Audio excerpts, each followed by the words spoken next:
Stakeholders have stated the need to sensitize the polity and ensure that only fit and proper candidates occupy political offices, adding that equity and justice has made it imperative to raise the bar higher by demanding all presidential and gubernatorial candidates take drug tests as well as undergo medical and mental assessment tests to ensure their readiness for good governance.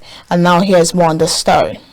Speaking at a presentation of concerned Northern youth in conjunction with Coalition for National Agenda as part of efforts to ensure that the right candidates emerge in the forthcoming general elections in Nigeria, convener concerned Northern youth Honorable Suleiman Tambaya and Mazi Nnamdi of Coalition for National Agenda said any candidates with questionable character should not be considered for political office in Nigeria. By demanding that all presidential and gubernatorial candidates take drug tests as well as undergo medical and mental assessment tests to ascertain their readiness for the noble and stressful task of good governance.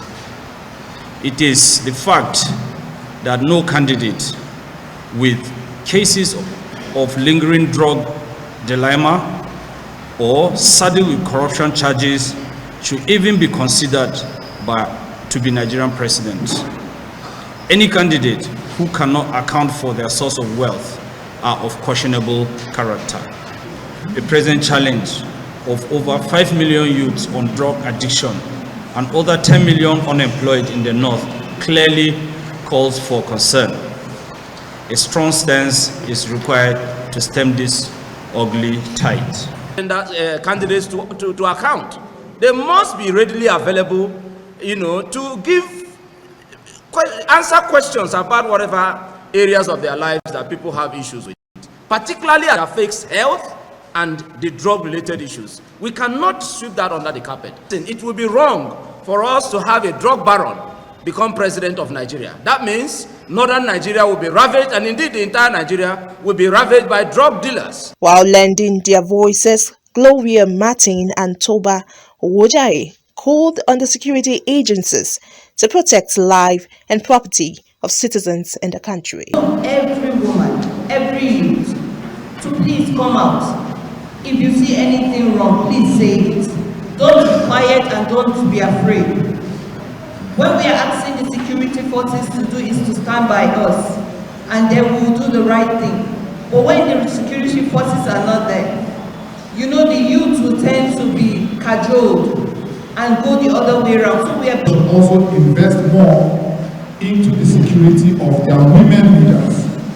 We had an incident in Kogi State the other time when a woman leader was burnt in her house. Now we've had another in Kaduna State. In Kaduna State, in Labour Party, where a woman leader was haunted to her Labour house. Party woman leader. Yes, so we need to ensure that our women are protected in politics. We cannot run a politics where women are becoming afraid to be leaders. It is glaring that the current political terrain is different from the previous drama where candidates make mockery of the poor. The plan has now shifted to having debates, town hall meeting, manifestos comparison, and stakeholders deliberation.